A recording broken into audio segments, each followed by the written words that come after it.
ఇక next topic వచ్చేసి యమన్లోని Houthi తిరుగుబాటుదారులు ఇజ్రాయెల్పై చేసిన దాడి గురించి ఇప్పుడు మాట్లాడదాం సార్. ఒక్కసారిగా ఈ దాడితో ఇజ్రాయెల్ ఉలిక్కిపడింది. బెన్ గురియన్ విమానాశ్రయాన్ని హుతీలు ప్రయోగించిన బాలిస్టిక్ క్షిపణి తాకింది. సార్ దీని మీద మీ అంటే ఇప్పటిదాకా ఇజ్రాయెల్ చెప్తున్న నరేటివ్ ఏంటి, ఈ వార్లో మాకు పైచేయి వచ్చేసింది, డిసిసివ్గా ఇక శత్రువుల్ని మేము నిర్వీర్యం చేశాం. ఈ దాడి ఏం చెప్తోంది? ఇరాన్ కాదు అక్కడ అటాక్ చేసింది, హుతీలు.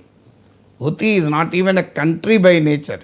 యమన్లో దాదాపు పాలిస్తున్నారు అంతే తప్ప ఒక ట్రెడిషనల్ కన్వెన్షనల్ ప్రభుత్వం కూడా కాదు. మరి ఒక హూతీలు హిజ్బుల్లా లాగా పక్కనున్న వాళ్ళు కూడా కాదు.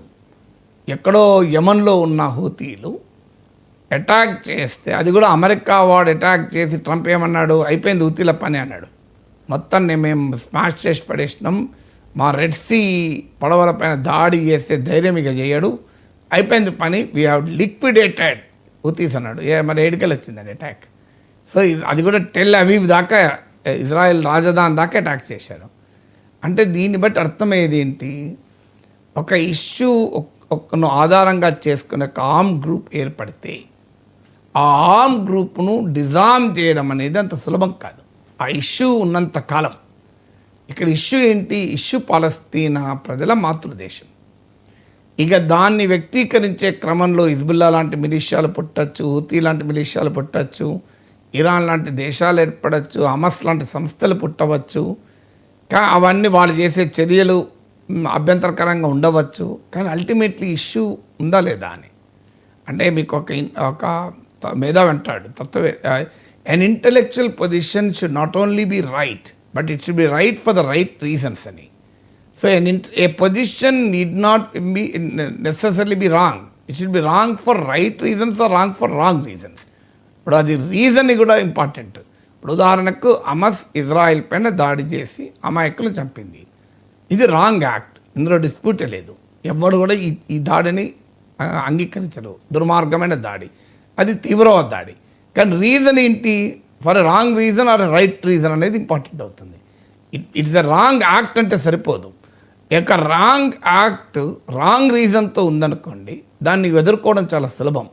కానీ రాంగ్ యాక్ట్ రైట్ రీజన్తో ఉందనుకోండి, అది ఎదుర్కోవడం చాలా కష్టం అవుతుంది. అందువల్ల ఒక చెట్టు ఉందనుకోండి, మీరు ఆ చెట్టు వేళ్ళు కూడా అయిపోయినాయి అనుకోండి, ఆ చెట్టు పని అయిపోతుంది.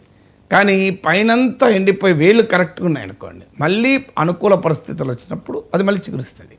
ఇది కూడా అంతే. మీరు వేళ్ళు ఏంటి, వేళ్ళు ఇష్యూ, పైన ఆకులు, కొమ్మలు, కాండాలు, కాయలు, ఇవన్నీ కూడా దాని రిఫ్లెక్షన్స్, మేనిఫెస్టేషన్స్ అంటారు, వ్యక్తీకరణ. సో ఆ వ్యక్తీకరణ నువ్వు అడ్డుకోగలవు, కానీ రూట్స్ను అడ్డుకోగలగాలి.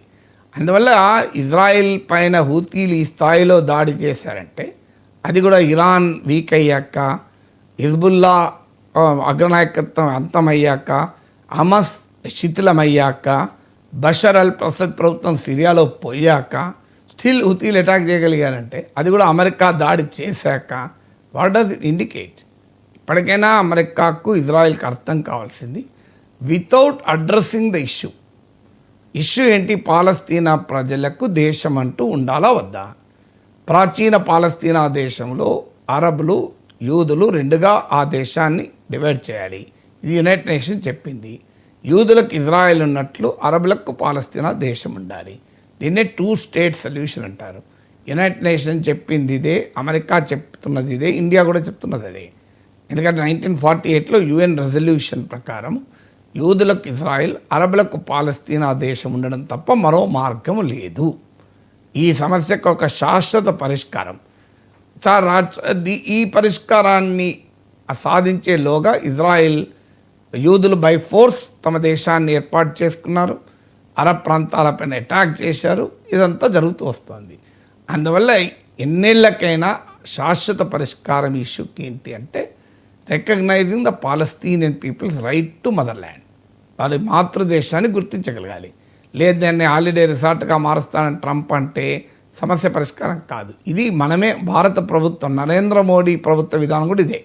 చాలామందికి తెలియదు, మన నరేంద్ర మోడీ ప్రభుత్వం ఇజ్రాయెల్కి మద్దతు అనుకుంటారు, ఇజ్రాయెల్కి మద్దతే. కానీ పాలస్తీనా మదర్ల్యాండ్ అనే అంశానికి ఇండియా కట్టుబడి ఉంది, మోడీ ప్రభుత్వం కూడా.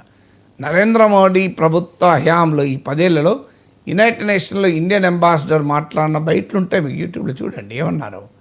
Committed to the 2 state solution అని నేను చెప్తాం, మనం ప్రతిసారి చెప్తాం. ఇది 2 స్టేట్ సొల్యూషన్ అంటే మన అఫీషియల్ స్టాండ్ అదే. అందువల్ల ఆ సమస్య పరిష్కారం కానంత కాలం యుద్ధ భూమిలో కొంత సమయం టాక్టికల్గా ఒకరికి పై చేయి ఉండొచ్చు, టాక్టికల్ ఇంకొకరికి పై చేయి ఉండొచ్చు. డెఫినెట్గా ఇప్పుడు టాక్టికల్గా ఇజ్రాయెల్కి పై చేయి, అనుమానం లేదు. కానీ హమస్, హిజ్బుల్లా, హూతీలందరినీ ఇజ్రాయెల్ సావు దెబ్బ కొట్టింది. ఇరాన్ ఇవాళ ఏం చేయాలో అర్థం కాని పరిస్థితి ఉన్నమాట నిజం.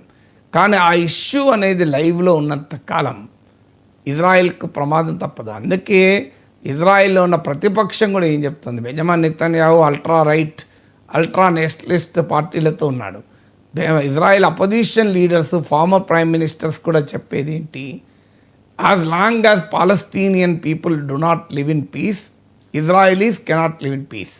పాలస్తీనా ప్రజలు శాంతియుతంగా నిద్రించాలంత కాలం ఇజ్రాయెల్ పౌరులు కూడా నిద్రించలేరు.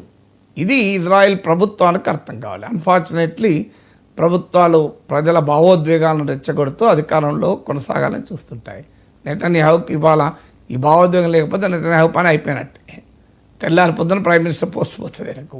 సో అందువల్ల ఈ పని రెచ్చగొడుతుంటారు. కానీ సొల్యూషన్ ఏంటి, యాజ్ లాంగ్ యాజ్ పాలస్తీనా సమస్య పరిష్కారం కానంత కాలం ఇజ్రాయేలీ ప్రజలు సుఖంగా నిద్ర కూడా పోలేరు. ఇది గుర్తించినంత కాలం ఈ సమస్య రగులుతూనే ఉంటుంది. ఇలా ఒకరోజు అమెరికా హూతీలను చావు దెబ్బ తీసిన అమెరికా అని ఒకరోజు ఎట్లయినా వస్తుంది, ఇజ్రాయెల్పై హూతీల దాడి అని ఇంకో రోజు వస్తుంది. ఈ 2 వార్తలు ఉదాహరణ తర్వాత కూడా చూడాల్సింది మనం. Right sir, thank you so much sir. చాలా అంశాలు, ముఖ్యంగా జాతీయ అంతర్జాతీయ అంశాలు